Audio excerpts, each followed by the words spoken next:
Hello बच्चों, आज हम करेंगे structure and contraction of muscles. तो चलो शुरू करते हैं आज का टॉपिक। ये एक क्रॉस सेक्शन है मसल का। ठीक है, मसल किसकी बनी होती है? स्मॉलर बंडल्स की बनी होती है, जिसको कहते हैं फेसिकल। Muscle bundles, fascicle.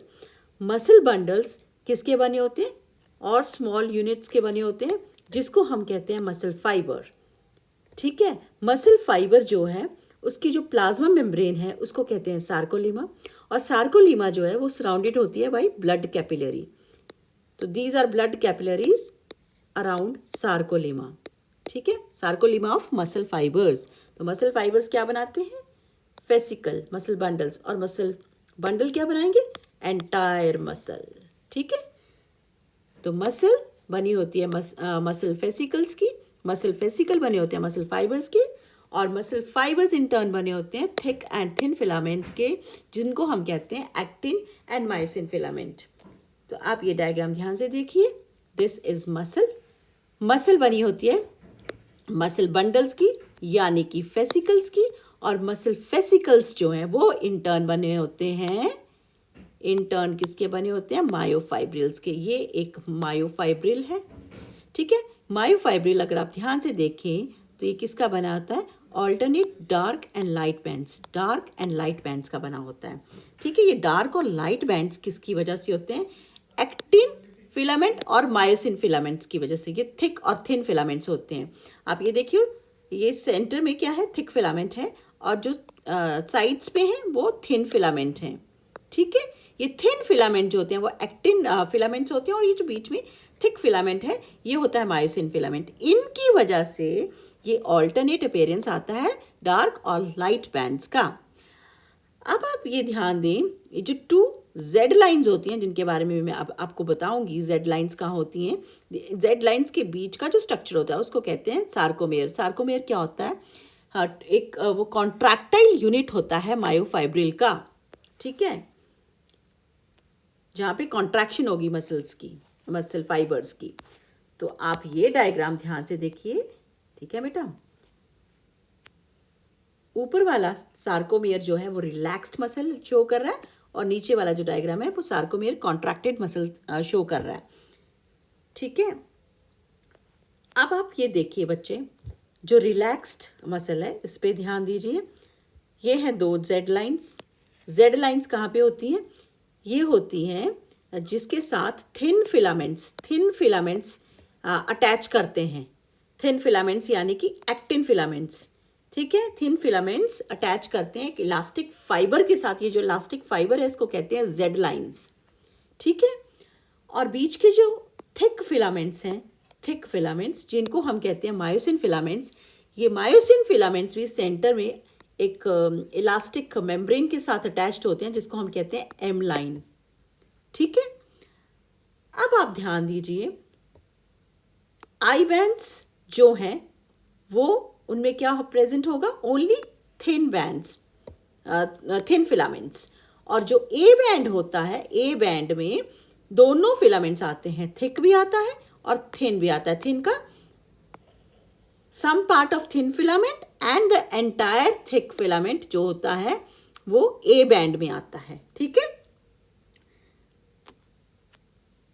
तो आप देखिए यहाँ पे आई बैंड में मैंने आपको बताया only actin filaments are there, और ए बैंड में थिक फिलामेंट भी है, और साथ में some part of thin filament is also there. ठीक है, अब ये वाला जो पार्ट है, ये सार्कोमियर जो है कॉन्ट्रैक्टेड मसल शो कर रहा है। इसमें क्या होगा बच्चे? ये जो दो जेड लाइंस थी, जेड लाइंस अंदर की ओर पुल होती हैं, अंदर की ओर पुल होंगी। कैसे पुल होंगी वो मैं अभी आपको कराने जा रही हूँ। ठीक है, आप थोड़ा बहुत यहाँ पे समझ लीजिए, डिटेल में मैं इसी लेक्चर में करवाऊंगी आपको। तो सार्कोमियर में क्या जो कॉन्ट्रैक्टेड मसल है उसमें क्या होगा? जेड लाइंस जो होंगी वो अंदर की ओर पुल होंगी, यानी कि जो थिन फिलामेंट्स होते हैं वो अंदर की ओर पुल होंगे। कौन पुल करेगा? मायोसिन के हेड्स जो होते हैं वो इनके साथ अटैच होके इनको अंदर की ओर पुल करते हैं। ठीक है, किसकी side? Towards the M line. Okay, तो कॉन्ट्रैक्टेड सार्कोमियर में क्या होगा कि जेड लाइन्स होती हैं, they are pulled inwards. I bands जो होते हैं, ये वाले आई बैंड्स जो मैंने आपको बताया था, है ना, जिनमें थिन फिलामेंट्स होंगे, अब ये थिन फिलामेंट्स अंदर की ओर पुश हो जाएंगे तो क्या होगा, पुल हो जाएंगे तो क्या होगा, आई बैंड जो होंगे वो रिड्यूस हो जाएंगे, ठीक है। और जो ए बैंड होते हैं ना, जो सेंटर वाले, ये वाला इतना पोर्शन, ठीक है, जिसमें थिक फिलामेंट आ रहा है और some portion of thin filament, इसमें क्या होगा, इसमें ये आई बैंड की जो लेंथ है वो कॉन्ट्रैक्ट नहीं होगी, वो रिटेन करेगा अपनी लेंथ। ए बैंड जो होते हैं दे रिटेन देयर लेंथ। इतना आई होप आपको समझ आ गया होगा, ठीक है। अब डिटेल में हम स्ट्रक्चर स्टडी करते हैं इसका, स्केलेटल मसल का। तो each skeletal muscle in our body is made up of smaller muscle bundles called fascicles. Already मैंने आपको डायग्राम के थ्रू समझा दिया है, ये वही रिपीटेशन है जो मैंने आपको समझाया, उसकी रिपीटेशन है। ईच फेसिया, फेसिया क्या होते हैं, muscle bundles is held together by common collagenous connective tissue layer called fascia. तो जो बाहर की लेयर होगी ना, जो कि बंडल्स को होल्ड करके रखेगी, उसको क्या कहेंगे, उसको कहेंगे हम फेसिया। वो किसकी लेयर होती है, कोलेजन की बनी कनेक्टिव टिश्यू लेयर होती है, ठीक है। उसके बाद each muscle bundle contains muscle fibers, अभी ऑलरेडी मैंने आपको करा दिया। Muscle fiber is long cylindrical and are surrounded by a cell membrane called sarcolemma, ठीक है। The cytoplasm of muscle fiber is known as sarcoplasm, ठीक है। साइटोप्लाज्म मसल फाइबर का क्या है, सार्कोप्लाज्म।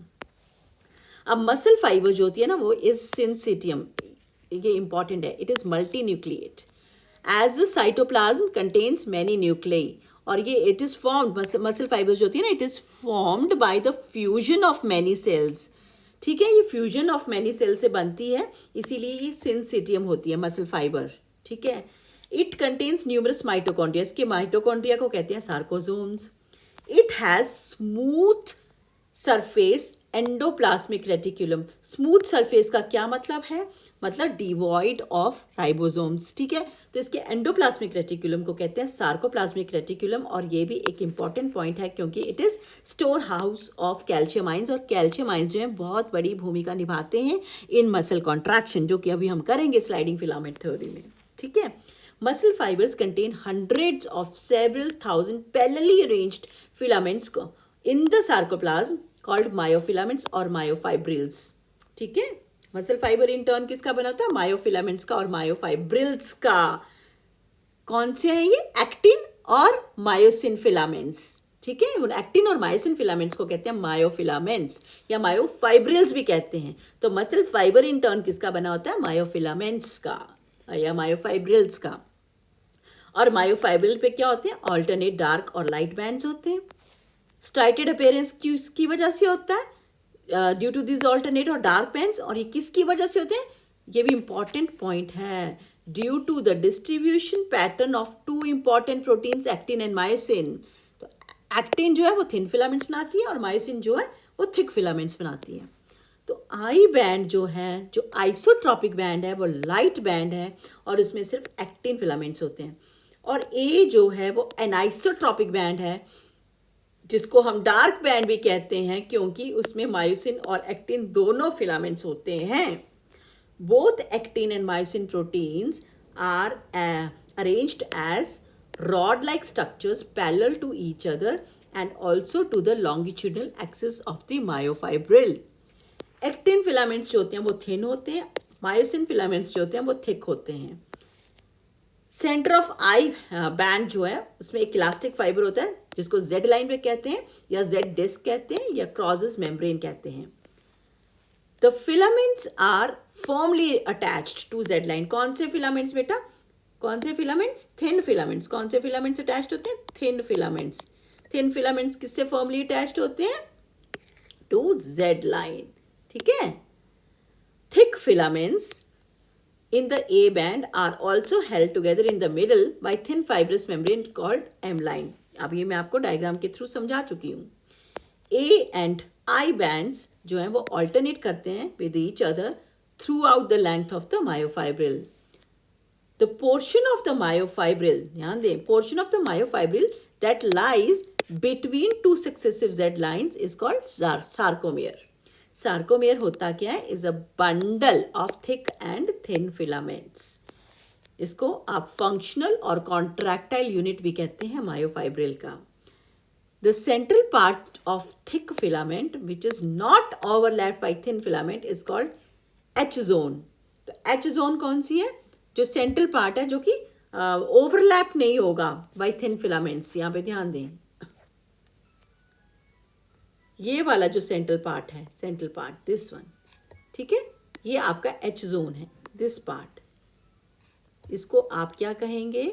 इसको आप कहेंगे एच जोन, जिसकी ओवरलैपिंग नहीं हो रखी है, ठीक है, वो आपका एच जोन है। ओके, अब हम करेंगे structure of contractile proteins. Contractile proteins कौन सी हैं? एक्टिन और ट्रोपोमाइसिन एंड ऑल्सो ट्रोपोनिन। अब जो थिन फिलामेंट्स है ना, थिन मायोफिलामेंट्स, वो 3 डिफरेंट प्रोटीन्स के बने हैं। नंबर 1 है एक्टिन। एक्टिन क्या है? डबल स्ट्रैंडेड है, एफ एक्टिन प्रोटीन का बना है। एफ मतलब फिलामेंटस एक्टिन। ये फिलामेंट्स हैं जो कि हेलिकली बाउंड होते हैं अराउंड ईच अदर, ठीक है। और each F actin is a polymer of monomeric globular protein. ये देखिए, आप यहाँ पे डायग्राम में देखिएगा बेटा, ये आपको ये वाला जो स्ट्रक्चर है जो कि ग्लोबुलर प्रोटीन्स का बना है और वो फिलामेंट बना रहा है, ठीक है, ये है आपका tropomyosin, sorry actin, this one, ठीक है। ये क्या है आपका? जो ग्लोबुलर प्रोटीन का बना है एक्टिन। ओके, ग्लोबुलर प्रोटीन का बना है और ये हेलिकली वाउंड है around each other, helically wound है अराउंड ईच अदर। ओके, तो ये एक्टिन है और ये ग्लोबुलर प्रोटीन का बना है। मोनोमर, जो इसकी मोनोमरिक मतलब कि सिंगल यूनिट है, दैट इज ग्लोबुलर। और ये ग्लोबुलर प्रोटीन जो है वो इकट्ठे होकर एक फिलामेंट बनाती है और ये फिलामेंट जो होता है वो हेलिकली वाउंड होता है अराउंड ईच अदर। उसको हम क्या कहेंगे? एक्टिन का double stranded F actin protein, ठीक है। फिर आया ट्रोपोमाइसिन। अब tropomyosin double stranded alpha helical rod होती है that attaches to F actin. अब आप यहां पे फिर से देखिए डायग्राम में, दिस इज ट्रोपोमाइसिन। ये भी एक helical alpha helical rod like structure है जो कि एक्टिन के साथ अटैच हुआ है। ये सेंटर वाला जो एक्टिन है ना, इसके अराउंड अटैच हुआ है क्या? Tropomyosin alpha helical rod. ये भी आप देखिए 2 फिलामेंट्स हैं और they are helically wound around each other, ठीक है। और ये किस पे होता है? ट्रोपोमाइसिन किस पे होती है? एक्टिन पे, ठीक है। तो ये भी आपको समझ में आया। तो ट्रोपोमाइसिन क्या है? Double stranded alpha helical rod that attaches to F actin. और रेस्टिंग स्टेट में ट्रोपोमाइसिन जो होती है ना, उसके जो मॉलिक्यूल्स होते हैं, they lie on top of active site of actin filaments to avoid any kind of attraction between actin and myosin filaments that cause contraction. तो ट्रोपोमाइसिन का मेन फंक्शन क्या है बेटा? ये एक्टिन के जो एक्टिव साइट्स होते हैं जहाँ पे मायोसिन उसके साथ एक्टिन के साथ इंटरेक्ट करके उसको पुल करती है towards the inside of the sarcomere और मसल की कॉन्ट्रैक्शन करती है, उस साइट को ट्रोपोमाइसिन जो है वो मास्क करके रखता है ताकि इंट्रैक्शन ना हो सके, अट्रैक्शन बिटवीन एक्टिन और मायोसिन फिलामेंट्स जो है वो अवॉइड हो सके। तो ये मास्किंग का काम करता है ट्रोपोमाइसिन। अब ट्रोपोमाइसिन हो गया और एक्टिन हो गया। अब बेटा ट्रोपोमाइसिन के ऊपर एक कॉम्प्लेक्स प्रोटीन होती है जिसको कहते हैं ट्रोपोनिन। वो रेगुलर इंटरवल्स पे डिस्ट्रीब्यूटेड होती है ऑन द ट्रोपोमाइसिन। अब यहाँ पे ध्यान से फिर से देखिए, ये देखिए रेगुलर इंटरवल्स पे दिस इज व्हाट? ट्रोपोनिन। किस पे होती है ये ट्रोपोमाइसिन पे। तो एक्टिन के ऊपर होगा ट्रोपोमाइसिन और ट्रोपोमाइसिन के ऊपर क्या है? ट्रोपोनिन। ट्रोपोनिन का काम भी यही है कि जो एक्टिन की जो एक्टिव साइट्स हैं उसको मास्क करना, ठीक है। तो रेस्टिंग स्टेट में सब unit of troponin mask the active site binding site of for myosin on the actin filament. तो ये होती किस पे है? ट्रोपोमायोसिन पे होती है। और ये जो एक्टिव साइट है एक्टिन फिलामेंट का, उसको मास्क करके रखेगी ताकि मायोसिन का हेड उससे अटैच ना कर पाए। उसके बाद आया थिक फिलामेंट्स, थिक मायोफिलामेंट्स। ये किसके बने होते हैं बेटा? ये मायोसिन प्रोटीन के बने होंगे। मायोसिन प्रोटीन का एक जो मॉलिक्यूल है वो किसका बना होता है? 2 लार्ज हैवी पॉलीपेप्टाइड चेन्स का एंड 4 स्मॉल लाइट चेन्स का, ठीक है। अब ये जो पॉलीपेप्टाइड्स इनकी मैं यहाँ पे बात कर रही हूँ, दीज पॉलीपेप्टाइड्स ये क्या बनाएंगे? ये बनाएंगे एक मॉलिक्यूल मायोसिन का, ठीक है। 1 मॉलिक्यूल बनाएंगे किसका? मायोसिन का मोनोमर, या उसको मेरोमाइसिन भी कहते हैं, ठीक है। अब मेरोमाइसिन किसका बना है बेटा? It is made up of 2 globular heads and a long tail. Okay, यहाँ पे आपको डायग्राम के थ्रू देखिए, ये है मायोसिन, मायोसिन का ये हेड है और ये टेल है, ठीक है। These are tails. तो ये हेड रीजन ग्लोबुलर रीजन है और लॉन्ग टेल, ठीक है। ये आपकी मायोसिन है। तो मायोसिन किसका बना होता है? 2 ग्लोबुलर हेड्स का बना होता है एंड लॉन्ग टेल, ठीक है। अब यहाँ पे देख लीजिए आप ध्यान से, 2 हेड्स हैं, 2 हेड्स हैं, 2 ग्लोबुलर हेड्स हैं और एक लॉन्ग टेल है। ओके, अब 2 ग्लोबुलर हेड्स किसके बने होते हैं? A heavy and a light chain, polypeptide chain, ठीक है। और जो लॉन्ग टेल है वो किसकी बनी होती है? 2 ट्विस्टेड हैवी चेन्स की, ठीक है। ये हेड्स क्या करते हैं? हेड्स जो होते हैं ना वो क्रॉस ब्रिज बनाते हैं, किसके साथ अटैच हो जाते हैं? ये एक्टिन जो फिलामेंट है उसकी एक्टिव साइट के साथ अटैच करके एक्टिन फिलामेंट को सेंटर ऑफ द सार्कोमियर के और पुल करते हैं। तो ये हेड्स जो हैं क्रॉस ब्रिज बनाते हैं। हेड्स किसके? मायोसिन फिलामेंट के। मायोसिन जो फिलामेंट है, मायोसिन जो प्रोटीन है, वो एक एंजाइम है जिसका नाम है ट्रिप्सिन, उससे स्प्लिट होके 2 फ्रैगमेंट्स में डिवाइड हो जाती है। एक हैवी मेरोमाइसिन है, ठीक है, और एक लाइट मेरोमाइसिन है, 2 फ्रैगमेंट्स। ओके, तो आप यहाँ पे ये देख लीजिए स्ट्रक्चर जो है, ठीक है। दिस इज ग्लोबुलर हेड, एक और ग्लोबुलर हेड, और ये long helically browned long tail है, ठीक है ना। अब जो ग्लोबुलर फ्रैगमेंट है ये बना होता है हैवी मेरोमाइसिन का, और इसी में आप देखिए हेड में ही क्या है बेटा? एक्टिन बाइंडिंग साइट भी है और एटीपी बाइंडिंग साइट भी है, ठीक है। यहाँ पे देखिए ये वाली जो है एटीपी बाइंडिंग साइट है हेड में, ग्लोबुलर सब फ्रैगमेंट में ऑफ मायोसिन फिलामेंट, ठीक है। और ये वाली जो है वो एक्टिन बाइंडिंग साइट है, ठीक है। तो ये बहुत इंपॉर्टेंट पॉइंट है। Okay, it can form cross bridge with the active site on actin. ये बार बार मैंने रिपीटिशन की है इस चीज़ की आपको। तो चलिए अब हम करेंगे मैकेनिज्म ऑफ मसल कॉन्ट्रैक्शन, यानी कि स्लाइडिंग फिलामेंट थ्योरी। अब ये बात आप याद रखिएगा कि ये जो थ्योरी है ये इंडिपेंडेंटली 2 रिसर्च टीम्स इसको स्टडी कर रही थी 1954 में। पहली टीम थी एंड्रयू हक्सले और राल्फ नीडरबर्ग की, और दूसरी टीम थी एच.ई. हक्सले या जीन हैंसन की, और दोनों ने 1954 में इसकी रिसर्च की है, ठीक है। अब आप इस डायग्राम से समझ लीजिए, उसके बाद आपको डिटेल में कराऊंगी मैं। पहले आप देखिए फर्स्ट पॉइंट में एटीपी जो है उसका हाइड्रोलिसिस होता है, एटीपी स्प्लिट होती है।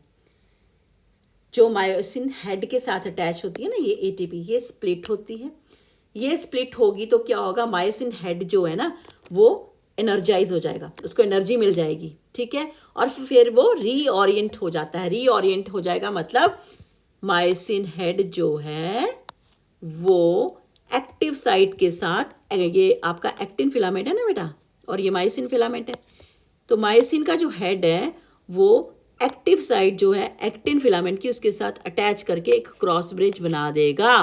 ठीक है, तो सबसे पहले एटीपी हाइड्रोलिसिस हुई और मायोसिन हेड जो है वो एनर्जाइज हो गया और वो रीओरिएंट हो जाता है और एक्टिन फिलामेंट के साथ अटैच हो जाता है। फिर उसके बाद क्या होता है, मायोसिन हेड जो है वो बाइंड कर जाएगा एक्टिन के साथ और क्रॉस ब्रिज बन जाएगा। यहाँ पे क्रॉस ब्रिज बन गया। ओके, क्रॉस ब्रिज बन गया।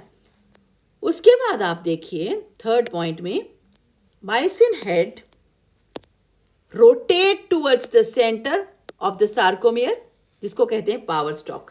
अब ये जो मायोसिन हेड इसके साथ अटैच हो गया ना बेटा, ये इसको एक्टिन को पुल करेगा towards the centre of the sarcomere और इसको कहते हैं पावर स्टॉक।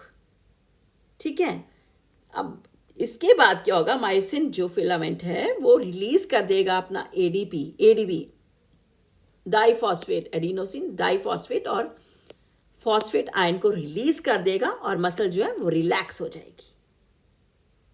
ठीक है, उसके बाद क्या होगा, as myosin heads bind ATP, फिर से रिलैक्सेशन के बाद एटीपी के साथ बाइंडिंग होगी, न्यू एटीपी मॉलिक्यूल आएगा, वो अटैच करेगा हेड के साथ, मायोसिन हेड के साथ, और फिर जो क्रॉस ब्रिज है इट विल गेट ब्रोकन।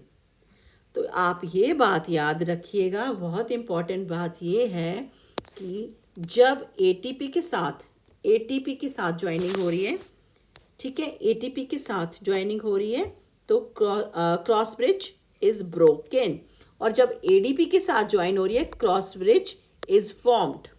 ठीक है, ये पॉइंट बहुत इंपॉर्टेंट है। ठीक है,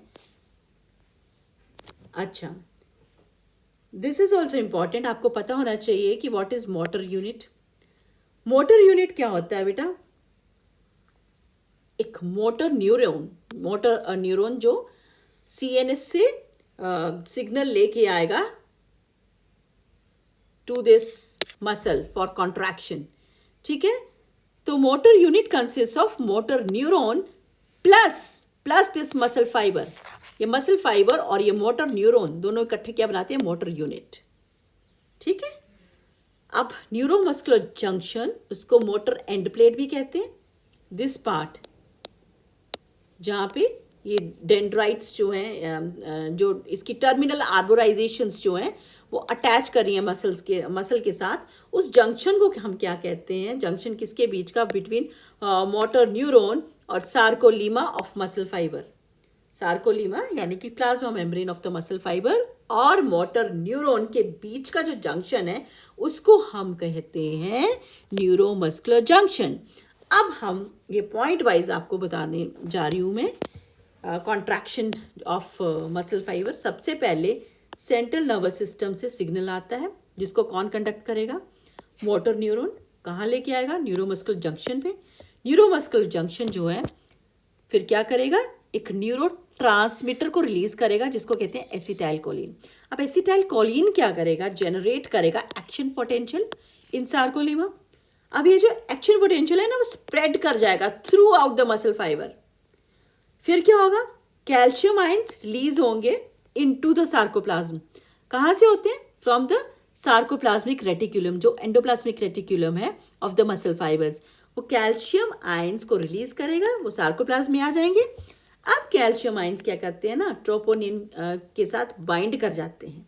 ये बहुत इंपॉर्टेंट पॉइंट है कि कैल्शियम कैसे कॉन्ट्रैक्शन को हेल्प करता है, कैसे कॉज करता है कॉन्ट्रैक्शन।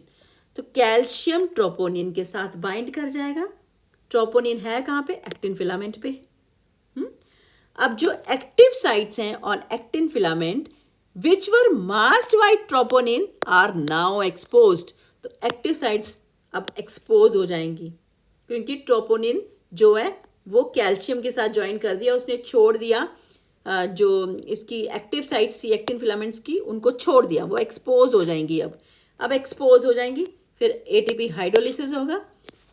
एटीपी हाइड्रोलिसिस होगा तो क्या होगा, एनर्जी मिलेगी, किसको मिलेगी, मायोसिन हेड्स को मिलेगी, और वो क्या करेंगे, वो बाइंड कर जाएंगे to the exposed sites on actin. Okay, फिर क्या होगा, क्रॉस ब्रिज फॉर्म हो जाएगा between head of myosin and actin filament, cross bridge formation हो गई। फिर क्या होगा, अब पावर स्टॉक स्लाइडिंग या पावर स्टॉक होगी। कैसे, मायोसिन हेड्स जो हैं now pull the actin filaments towards the centre of the A band या सेंटर ऑफ द सार्कोमेयर, ठीक है। अब Z lines they will be pulled inwards. उसके बाद क्या होगा, शॉर्टनिंग हो जाएगी ऑफ द सार्कोमेयर, कॉन्ट्रैक्शन हो जाएगी। आई बैंड्स जो होते हैं वो रिड्यूस हो जाएंगे, ए बैंड्स जो होते हैं वो रिटेन करेंगे अपनी लेंथ। मायोसिन जो होती है वो रिलीज कर देती है अपनी एडीपी या इनऑर्गेनिक फॉस्फेट। फिर क्या होता है, myosin goes back to its relaxed state, then मतलब यहाँ पे रिलैक्सेशन हो जा रही है। अब फिर से एक नया एटीपी का मॉलिक्यूल आएगा, हेड मायोसिन हेड के साथ बाइंड कर जाएगा। एटीपी के ज्वाइन करते ही क्या होता है, क्रॉस ब्रिज इज ब्रोकन। अब क्रॉस ब्रिज इज ब्रोकन, फिर क्या होगा, एटीपी इज अगेन हाइड्रोलाइज, फिर से हाइड्रोलिसिस हो जाएगा बाय मायोसिन हेड। फिर क्या होगा, फिर से वो साइकिल शुरू हो जाएगी, cycle of cross bridge formation and breakage repeats. फिर स्लाइडिंग होगी और ये प्रोसेस तब तक कंटिन्यू करेगा जब तक calcium ions are pumped back to the sarcoplasmic reticulum.